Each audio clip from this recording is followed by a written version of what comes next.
Hey, so I went to Ohio to see Doctor. I'm staying in Ohio with my dad, who just hurt his wrist, so he can't really take care of me, help me with food and stuff. And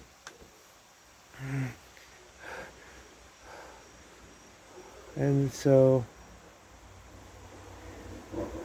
I went to Cincinnati. My dad drove me to Cincinnati to see Dr. Virojanapa, and Dr. Virojanapa was very dismissive and condescending regarding my uh, explanation of what I was going through and the craniocervical instability, digital motion X-rays. He said, oh, I can't pay attention to digital motion X-rays because if I did that, I have to do fusions on everyone that got a digital motion X-ray, which was very childlike understanding of logic. It's the best way I can describe it. It's a logical fallacy. They really need to teach critical thinking in schools. And that's not necessarily me being insulting. It's like if they literally taught critical thinking and logical fallacies in schools, like he wouldn't say something like that. Because he's using an all or nothing fallacy for imaging, while at the same time not applying an all or nothing fallacy to an MRI. So he's saying if you use a digital motion X-ray, you must do surgery if it shows a problem, which of course is bullshit, and he knows it. If he took the time to think about it, which I don't know if he has. He's not a fool. He just hasn't thought about it critically. He's thinking incorrectly, which everyone does. I do that myself. Okay? He's not an idiot, but he is incorrect. And, for example, if you do a digital motion X-ray, you do a digital motion X-ray, then, and you see like there's a problem, does it automatically mean you'll get injections? No. Does it automatically mean you do surgery? No. Like if someone had an overhang and they had like alar ligament damage as indicated by a digital motion X-ray, you would look at their symptoms and be like, well, are you able to walk? Can you bend? Can you move around normally? Are you like slight discomfort? Are you like disabled? Like what are we dealing with here? Because if you're like mostly fine, then you're not. I wouldn't do surgery on a person like that. I'd be like, let's try curve correction, physical therapy, maybe some regenerative therapy. But then obviously, and this is what you would expect from a doctor, but he's just outright dismissing it as if, well, it's very, very obvious and plain. The reason he's dismissing it mostly is because that's not what he was taught in school. So it's like a lot of doctors sort of adhere to like a religious doctrine and like thinking about things that are outside of religious doctrine are, it's like blasphemy. Like it can't like compute in their heads, and that happens to everyone. Again, happens to me. Like sometimes they get trapped in a box. They can't think outside the box. They can't accept new ideas. I try not to be that way, but that happens. That's just something people do, especially in the medical community where they are taught a way and then they don't want to admit that the way they were taught in school and the way they've been doing it for the last 10 years is actually complete bullshit. And that happens in IT, like cybersecurity. Like you'd have people who are doing things in cybersecurity or network engineering or voice over IP that's stupid. And they've always done it that way, and that's how they were taught. And they can't wrap their heads around not doing it that way because that's just how humans work. Like we get kind of set in our way of thinking, and we're associated with that, so we can't accept that the idea is wrong without feeling bad, and we don't want to feel bad. But as a doctor, I would think you'd say I have to put my emotions aside and say I could be a total fuck up, and I could be wrong, and it's more important that the patient get adequate care. And I need to take my ego out of this and just say what works and what doesn't. And I don't give a shit. It's sort of like when you saw people like back in the day when they were like, my martial arts is better than that martial arts. And they could not accept that, maybe wrestling's just fucking better. Maybe it's just, wrestling's just better than karate. And you suck. You just wasted 20 years of your life studying karate when wrestling would have done you better for self-defense. and you just, so you have to deal with that ego thing, that whole psychological shit. So anyway, how to deal with that bullshit? Me having to explain to yet another doctor, yeah, this is how logic works. You're not doing your job right. So, but I just kind of let it go. It's just like, I just said, look, it's going to say my alar ligament is damaged, and I'm telling you I tore my upper cervical. I don't think he believed me. And he wanted to investigate my lumbar spine, thoracic spine, which are not problematic at all. And he wants to do a head MRI, which is pointless. And he wants to do a lumbar puncture, which is also pointless. But of course, what do I know? I don't have any head pressure. I've got no pressure issues. I've got no CSF issues. I have one issue, and that is my connective tissue. But what do I know? It's not like I have 1,000 examples of why it's my connective tissue and can carefully, slowly explain them so even a child could understand. But what do I know? So anyway, yeah, I mean, if this is my elbow, we wouldn't be having this conversation, because I'd say, I tore my elbow. And they would say, okay, elbow is where pain is. And I would say, yup. Elbow is where tear is. And I'd say, yup. And they wouldn't check my shoulder. They wouldn't check my wrist. But because it's my neck, they're like, well, you tore your neck at your C1. You heard and felt a tear. And then you became bedbound. But really, what is a neck? Who's a neck? How is a neck? Do necks even exist? They wouldn't say that bullshit. There's something about necks where people just want to pretend it away. I think part of it's that, it's like, what I found in IT is, like, when someone has to do a lot of work, they rationalize not doing it any way they can. So, like, craniocervical fusion is a big deal, a lot of pressure, a lot of work, it's stressful. I'm not saying he's incompetent. I think Dr. virojanapa could do a good craniocervical fusion. But he doesn't feel like it, right? Why would he?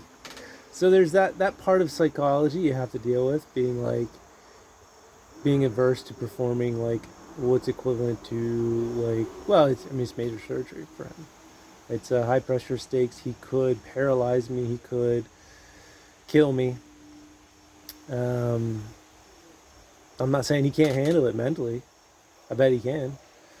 But it's work that he's going to have to do, and he's going to avoid that because, he has to come into work every day just like the rest of us. How many of us every day want to get up and go do a craniocervical fusion on a patient? I know I sure as hell don't. It's a fucking lot of pressure.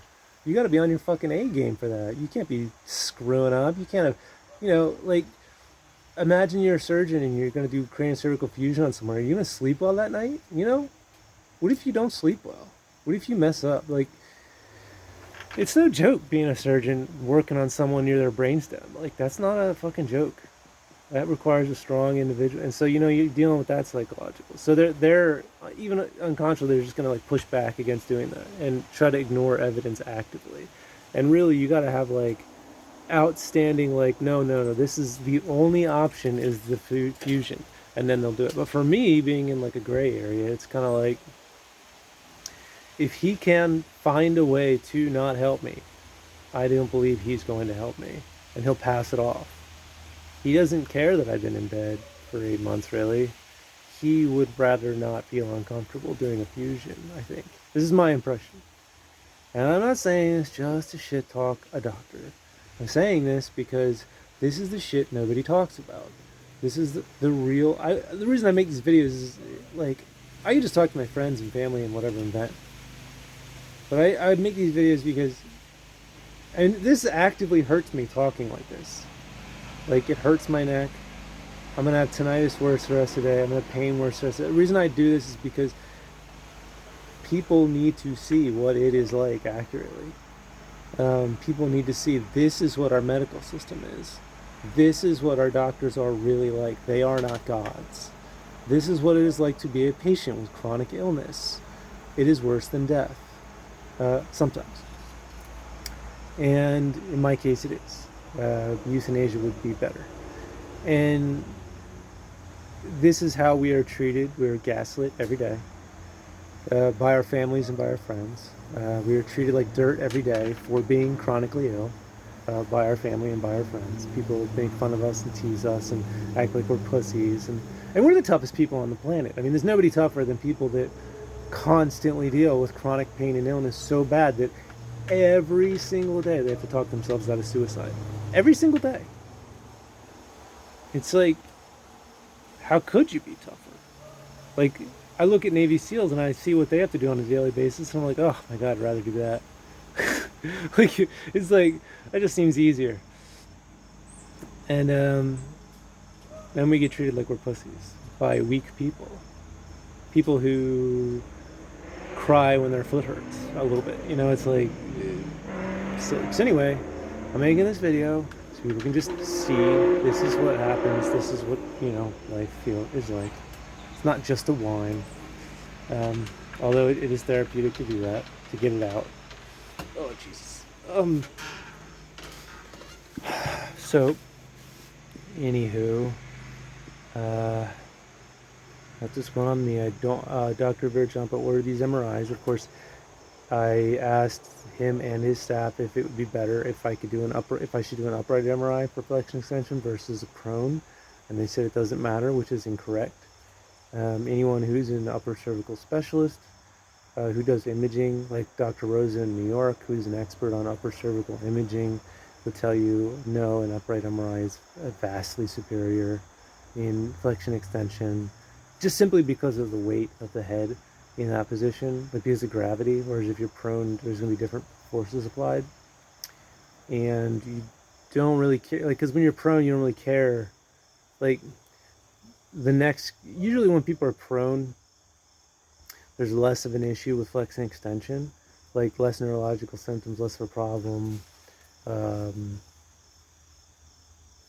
and it's just, there might be instances where prone is superior, I guess, depending on the kind of injury you have. But if you had to choose one or the other, you say upright flexion extension is generally superior. And they also did not seem to be aware that, like, I was like, well, what's the power of flexion extension that you guys prefer for upright? And they're like, power doesn't matter. Like 1.5T, 3T. I'm like, you are ordering MRIs and you think the power of the MRI doesn't matter?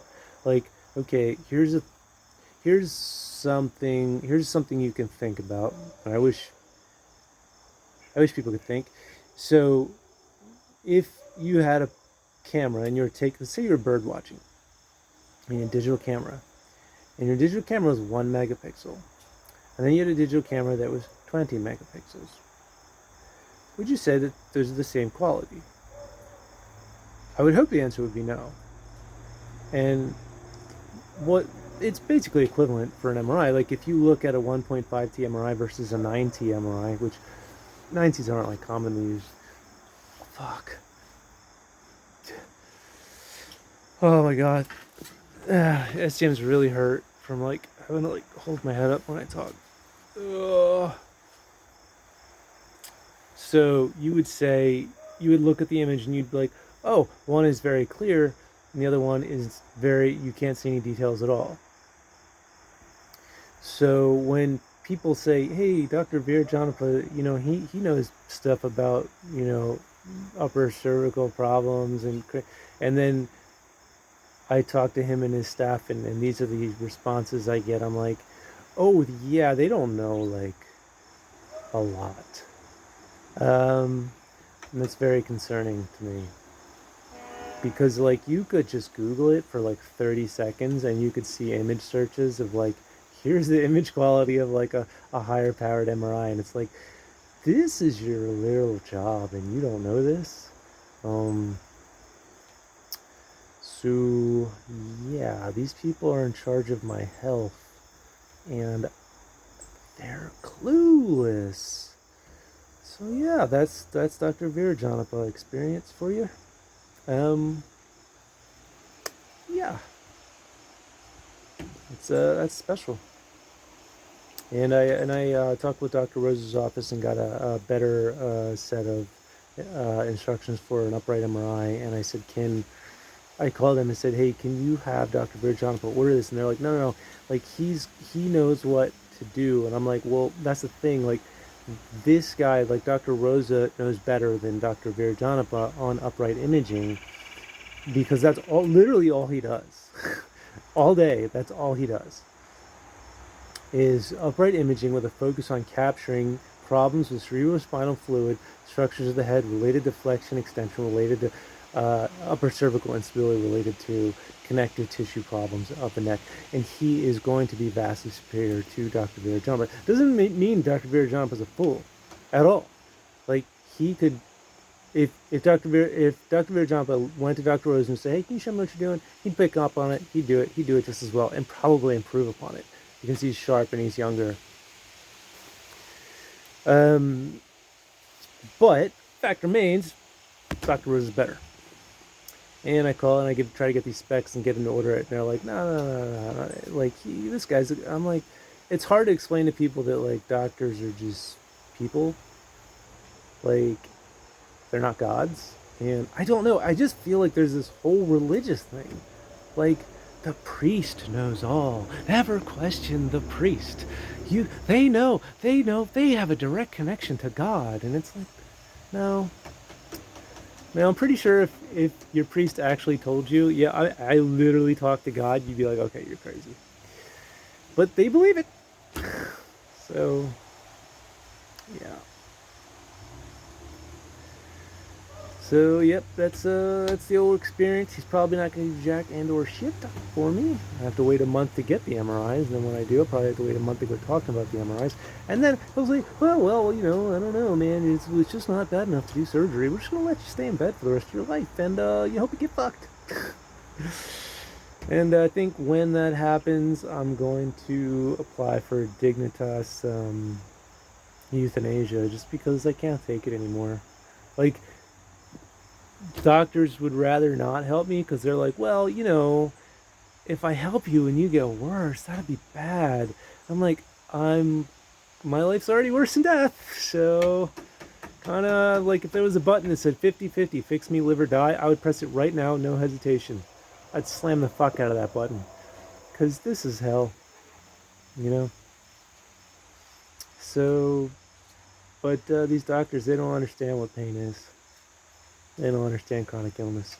And I think you can't, unless you actually experience it. Because before I experienced this, so, I saw a lot of sick people in my life. I thought I understood. But unless you live this day in, day out for years, you don't understand. You just don't. So, that's pretty much it. I'm going to apply for euthanasia. Dr. Virojanapa is probably going to turn me down, and I'm going to apply for euthanasia. Probably go get euthanized. So I've had enough. So anyway, hope you guys are doing well. See ya.